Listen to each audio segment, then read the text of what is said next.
How to enable auto call recording on Android phone in 2025, step by step. If you've been trying to automatically record calls but can't find the option, or it's just not working, this guide will help you fix that in less than 3 minutes. Whether you're using a Samsung, Infinix, Tecno, Xiaomi, or any Android phone, I'll walk you through the settings clearly and explain why each step matters. Let's get started. Step 1. Open the phone app. First, unlock your phone and open the phone app. That's the one you use to make regular calls. It usually looks like a green icon with a white phone on it. Now, look at the top right corner of your screen. You'll see a gear icon or 3 vertical dots. That's the settings for the call app. Tap on it. Step 2. Enable auto call recording.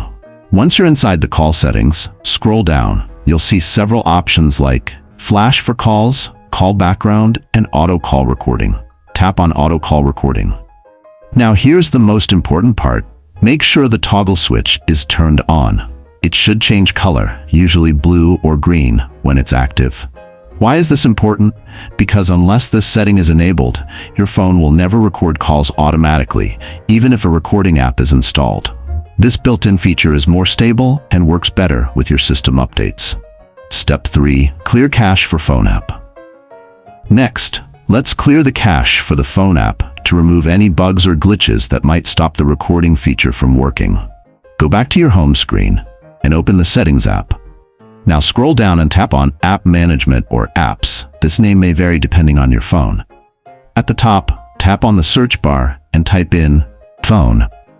Now tap on the phone app that shows up. It should be the same one you used to make calls earlier. Tap on Storage and Cache. Then click Clear Cache. Why clear the cache? Because the cache stores temporary data and sometimes that data gets corrupted. Clearing it helps refresh the app and lets the auto call recording feature work properly without freezing or crashing. Step 4. Clear storage, optional. Still in the same place, now tap Clear Storage, but only do this if your recording still doesn't work after enabling it. Note, this might delete call history or custom settings, so only use it if absolutely necessary. Step 5. Your phone. After doing that, go ahead and restart your phone. Why restart? Because restarting helps apply all the changes we just made. It resets the background services and gives the phone app a fresh start with the new recording settings fully activated. And that's it. Your auto call recording is now turned on and ready to go. Every time you make or receive a call, your phone will automatically start recording it. No extra steps, no apps, no stress. If this video helped you, don't forget to hit that like button. Got questions or want to share your experience? Drop it in the comments. I reply to everyone. And don't forget to subscribe to Techful Things for more Android tips and fixes. Thanks for watching. See you in the next video.